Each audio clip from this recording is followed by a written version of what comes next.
শিক্ষার্থীরা সবাই কেমন আছো? আশা করি সবাই ভালো আছো। তো আজকের এই ভিডিওতে তোমাদের জন্য নিয়ে এলাম একটি নতুন আপডেট। এই আপডেটটি হয়তো তোমাদের অনেকের কাছে মারাত্মক লেভেলের একটি দুঃসংবাদ হতে পারে। তো আশা করি মূল বিষয়টা দেখলেই তোমরা বিষয়টা বুঝতে পারবে। তবে বিষয়টা খুব সেন্সিটিভ, তোমরা অবশ্যই ভিডিওটি ভালোভাবে বোঝার চেষ্টা করবে। তো আমরা মূল বিষয় যাওয়ার আগে তোমাদের আরেকটি গুরুত্বপূর্ণ কথা জানিয়ে দিই। তোমাদের পাঠ্যপুস্তকগুলো যখন এনসিটিভি থেকে পাবলিশ করা হবে তখন তোমরা আমাদের এই চ্যানেলটিতে বইগুলো পেয়ে যাবে। এবং তোমাদের 2025 সালের লেকচার ফাইনালি এবং বিভিন্ন প্রকাশনী থেকে গাইড বই বের হবে। তো সেই গাইড বইগুলো সম্পূর্ণ ফ্রিতে আমাদের এই চ্যানেলটিতে আপলোড করা হবে। তো তোমরা যারা সবার প্রথমে পাঠ্যপুস্তক এবং সম্পূর্ণ ফ্রিতে গাইড বইগুলো পেতে চাও তারা অবশ্যই আমাদের এই চ্যানেলটি সাবস্ক্রাইব করে রাখো, যাতে আমরা পাঠ্যপুস্তক এবং গাইড বইগুলো ইউটিউবে আপলোড দিলে, অর্থাৎ আমাদের এই চ্যানেলটিতে আপলোড দিলে তোমাদের কাছে নোটিফিকেশন পৌঁছে যায়। আশা করি বুঝতে পেরেছো। তো আমরা ফিরে আসি মূল বিষয়ে। তো সকলে বিষয়টা ভালোভাবে বোঝার চেষ্টা করবে। তো আমরা মূল বিষয়টা দেখি। নতুন বইয়ের গ্রান ও পাঠদান শুরু করতে অপেক্ষায় আছে প্রাথমিক ও মাধ্যমিকের প্রায় 2.5 কোটি শিক্ষার্থী। অথচ এখনও অধিকাংশ বই ছাপানো বাকি রয়েছে। এমনকি নবম দশম শ্রেণীর বেশিরভাগ বই ছাপানোর চুক্তিই হয়নি। কেবল প্রাথমিকের প্রথম থেকে তৃতীয় শ্রেণী পর্যন্ত প্রায় 5 কোটি বই ছাপানোর কাজ শেষ পর্যায়ে রয়েছে। এছাড়া বাকি 7 শ্রেণীর মধ্যে কয়েকটি শ্রেণীর আংশিক বই ছাপানো শুরু হয়েছে। তবে বছরের শুরুতেই এসব শ্রেণীর শিক্ষার্থীদের 3টি করে বাংলা, গণিত ও ইংরেজি বই দেওয়ার চেষ্টা করছে জাতীয় শিক্ষাক্রম পাঠ্যপুস্তক বোর্ড এনসিটিবি। এবার স্কুল, মাদ্রাসা ও কারিগরি শিক্ষা প্রতিষ্ঠানের শিক্ষার্থীদের জন্য 40 কোটি বিনামূল্যের বই ছাপানোর কথা রয়েছে। এতে সব মিলিয়ে 10 কোটি বই ছাপানোর কাজ শেষ হলেও আরও 30 কোটি বই ছাপানো বাকি রয়েছে। ফলে বছরের শুরুতেই বেশিরভাগ শিক্ষার্থী বই হাতে পাবে না। এদিকে খরচ সাশ্রয়ী করতে এবার বই উৎসব না করার সিদ্ধান্ত নিয়েছে অন্তর্বর্তী সরকার, খবর সংশ্লিষ্ট সূত্রের। মুদ্রণ সংশ্লিষ্টরা বলছেন, সাধারণত এ সময় নতুন শিক্ষাবর্ষের সব বই ছাপানো শেষ হয়ে থাকে, সেখানে বেশ কিছু শ্রেণীর বই ছাপা শুরুই হয়নি। এছাড়া বই ছাপানোর জন্য বাজারে পর্যাপ্ত কাগজের সরবরাহ নেই। কাগজ মালিকরা এক ধরনের কৃত্রিম সংকট তৈরি করেছে। বছরের শুরুতে কিছু বই শিক্ষা প্রতিষ্ঠানে পৌঁছানো সম্ভব হলেও সব বই ছাপা শেষ হতে মার্চ পর্যন্ত সময় লেগে যাবে। ফলে জানুয়ারির শুরুতে সব শ্রেণীর বই দেওয়া যাবে কি না তা নিয়ে শঙ্কা দেখা দিয়েছে। সাবেক তত্ত্বাবধায়ক সরকারের উপদেষ্টা ও গণস্বাক্ষরতা অভিযানের নির্বাহী পরিচালক রাশেদা চৌধুরী যুগান্তরকে বলেন, এনসিটিবির সদস্যদের দায়িত্ব অবহেলার কারণে শিক্ষার্থীদের বড় ক্ষতি হয়ে গেছে। বই বিতরণ যত দেরি হবে শিক্ষার্থীদের তত ক্ষতি হবে। শুরু থেকে নীতি নির্ধারকরা এক ধরনের সিদ্ধান্তহীনতাই ছিলেন। শিক্ষাক্রম আগে নাকি পাঠ্যপুস্তক আগে, সেটি ঠিক করতে গিয়ে সময় ক্ষেপণ হয়েছে।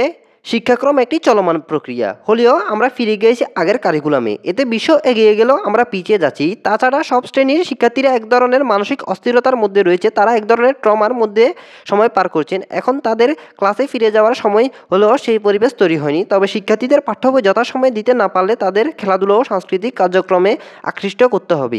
পড়াশোনার অংশ হিসেবে তাদের কার্যক্রমে অভ্যস্ত করাতে হবে। পাশাপাশি অভিভাবক সমাবেশ করতে হবে, অন্যথায় শিক্ষার্থীদের বড় ক্ষতি হয়ে যাবে। সংশ্লিষ্টরা বলছেন, এবার জুলাইয়ের ছাত্র জনতার আন্দোলনের কারণে 3 মাস দেরিতে শুরু হয় নতুন শিক্ষাবর্ষের বইয়ের কার্যক্রম। এরপর শিক্ষা কারিকুলাম আনা হয় ব্যাপক পরিবর্তন। নতুন শিক্ষাক্রমে পরিবর্তনে এবার পাঠ্যপুস্তক স্থান পেয়েছে 2012 সালে প্রণীত সৃজনশীল কারিকুলাম। এতে পাঠ্যপুস্তক সংশোধন ও পরিমার্জনের কাজ সুষ্ঠুভাবে সম্পন্ন করতে সমন্বয় কমিটি গঠন করা হলেও 13 দিনের মাথায় সেটি বাতিল করা হয়। এছাড়া এনসিটিবির বোর্ডের চেয়ারম্যান সহ সব সদস্য নতুন হওয়ায় এসব কার্যক্রম ছিল ধীরগতি।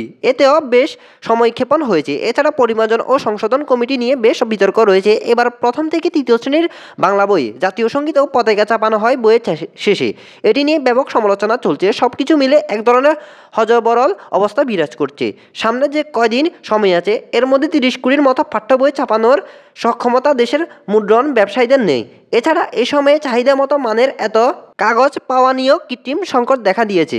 বর্তমানে প্রাথমিকের প্রথম থেকে তৃতীয় শ্রেণী পর্যন্ত বইয়ের ছাপানোর কাজ শেষ পর্যায়ে রয়েছে। চতুর্থ আর পঞ্চম শ্রেণীর বই ছাপানো শুরু হয়েছে গত সপ্তাহে। মাধ্যমিকের ষষ্ঠ, সপ্তম, অষ্টম শ্রেণীর প্রথমে 3টি বাংলা, গণিত ও ইংরেজি বই ডেলিভারি দেওয়ার কথা থাকলেও এখনও বেশিরভাগ ছাপানো বাকি রয়েছে। এছাড়া নবম ও দশম শ্রেণীর সব বইয়ের ছাপানো চুক্তি শেষ করে মুদ্রণ প্রতিষ্ঠানগুলোকে পাণ্ডুলিপি দেবে এনসিটিবি। এরপর ছাপানোর কাজ শুরু হবে।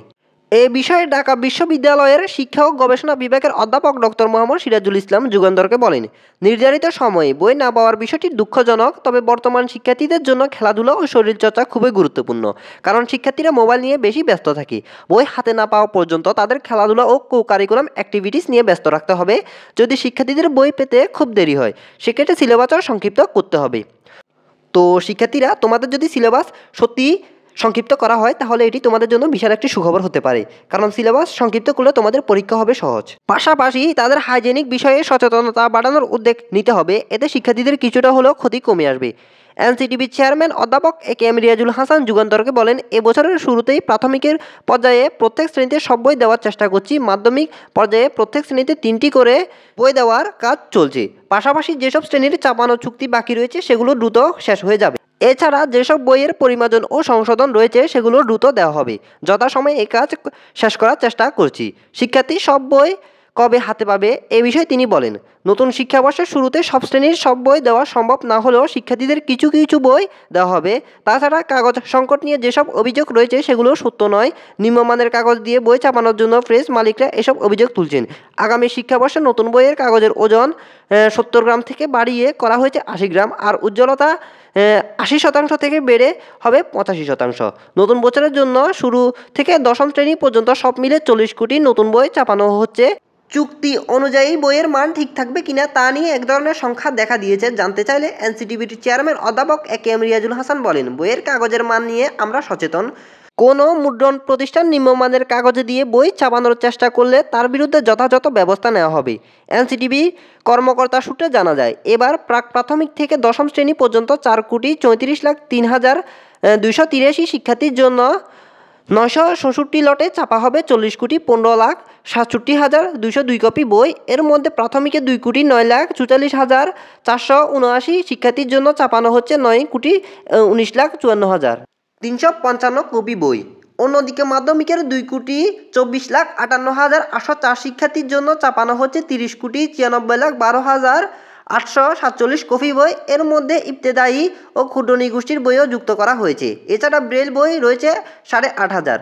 এনসিটিবির কর্মকর্তারা জানান, পাঠ্য বই পরিমার্জনের কাজে দেরি, নতুন কন্টেন্ট যুক্ত হওয়া, বইয়ের কাভারে ব্যবহারের জন্য গ্রাফিতি নির্বাচন সহ বিভিন্ন কারণে চলতি বছরের ডিসেম্বরের মধ্যে মাধ্যমিকের সব বই চাপার কাজ শেষ হচ্ছে না।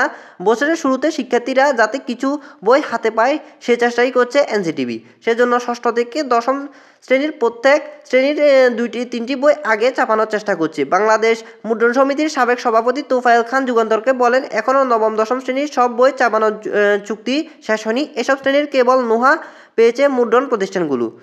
এনসিটিবির ওয়ার্ক অর্ডার ঠিক না করে ডেলিভারির সময় নির্ধারণ করে দিয়েছে, সেটি অযৌক্তিক। এছাড়া ষষ্ঠ ও সপ্তম শ্রেণীর ছবি চাপানো নিয়ে জটিলতা রয়েছে, তবে আমরা দ্রুত কাজ শেষ করার চেষ্টা করছি। এদিকে পেপার মিলগুলো সিন্ডিকেট করে কাগজের দাম বাড়িয়ে দিয়েছে। প্রতি টন কাগজে 20,000 টাকা বেশি দিতে হচ্ছে। আর্ট কার্ডে প্রতি টনে 40,000 টাকা বেশি দিতে হচ্ছে। এতে এনসিটিবির উৎপাদন শাখায় কোনো তৎপরতা নেই। এ বিষয়ে সরকারের এগিয়ে আসা উচিত। তো শিক্ষার্থীরা, এটি ছিল আমাদের আজকের আপডেট। আশা করি এই আপডেটটি তোমাদের কাছে ভালো লাগার কথা নয়, তবু যদি ভালো লেগে থাকে তাহলে অবশ্যই তোমাদের মতামত কমেন্ট বক্সে জানাতে পারো। তো আজকের ভিডিওটি ছিল এটুকু, আশা করি তোমাদের কাছে ভালো লেগেছে। যদি ভালো লেগে থাকে তাহলে ভিডিওতে অবশ্যই একটি লাইক দিয়ে যাবে। দেখা হবে পরবর্তী ভিডিওতে। তো সবাই ভালো থেকো, আল্লাহ হাফেজ।